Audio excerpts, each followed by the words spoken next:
the influencer economy. What he did was he created a tea set, a ceramic tea set for the royal queen. So it works in the Philippines because people like to share information with each other. The cons is it's very busy, and for video, they're trying to optimize it, but it's not there yet. Twitter, great for kind of like the pulse of the nation to understand what the trends are and capitalize on that. And finally Instagram, which is kind of like the king of microblogging. Great to share. There's a lot of different formats and styles you can choose from. The problem is, again, it's really hard to stand out, and it's based on kind of like the scrolling economy. You have the option to answer it or not. Like, you can tell me if I can proceed to the next question.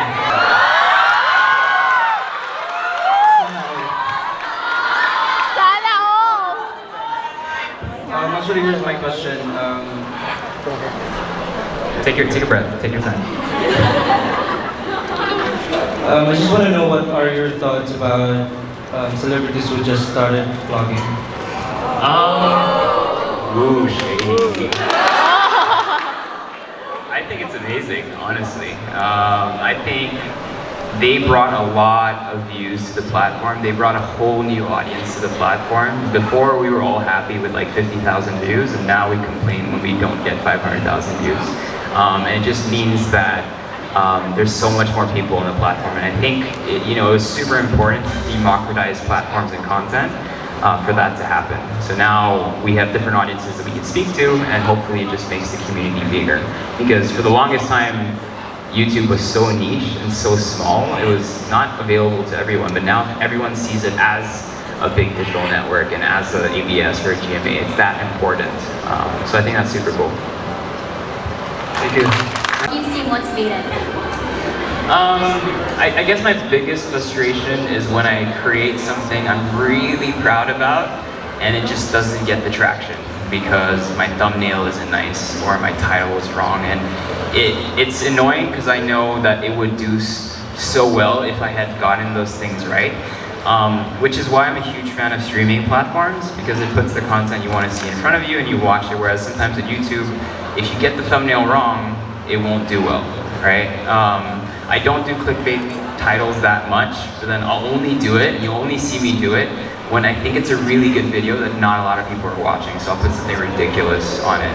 And so I guess that's my biggest frustration with it. As an example, I did a feature on one of the last proper festivals that we have in the Philippines up in 𝗙𝗥𝗘𝗘, and then I posted a YouTube video that did 20,000 views, and I was so mad. And then I posted it on Facebook and it did 800,000 views.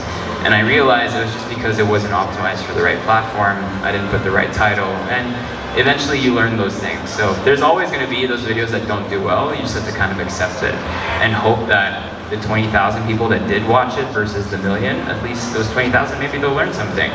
I think we forget in social media today, I have 3-point-something million followers on Instagram. So that basically means potentially I'm talking to 3.1 million people. Like, what does that even look like? You know what I mean? And so I think we forget that when we say, oh, I got 20,000 views, it's so low. Have you ever spoken to 20,000 people? It's a lot of people. So I think you should just be happy with what you get and what you're able to teach to people or to bring to light. All right, there you go. There, over there. Please hand over the microphone to the gentleman. All right. Hello. Hi everyone. Hi. My name is JM. I'm a content writer from zoominglife.com. We are digital media. Now, since we're talking about being a content creator, being an influencer, let's say 10 years from now, a content creator or an influencer can still be relevant? I think it's important to, one, not follow trends. If you follow trends, then you're going to be based on trends, and once trends fizzle out, you'll fizzle out as well. So it's really important to build value. And value is probably the most important thing. That's why I said I don't vlog, because I don't think my life is interesting.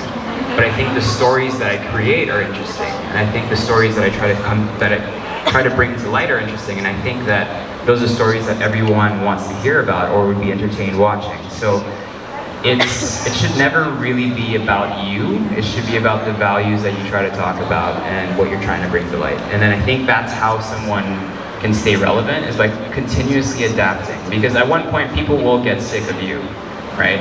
So don't make it about you.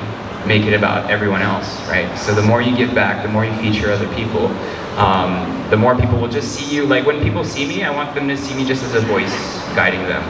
Like if you watch my content, it's never about me. It's about something I'm trying to teach, something I'm trying to bring to light. So I think that's super key. Mad in traffic and everything, but if you just took a step back and just been like, all right, that happened, I'm not gonna let it affect me, move on. There you go.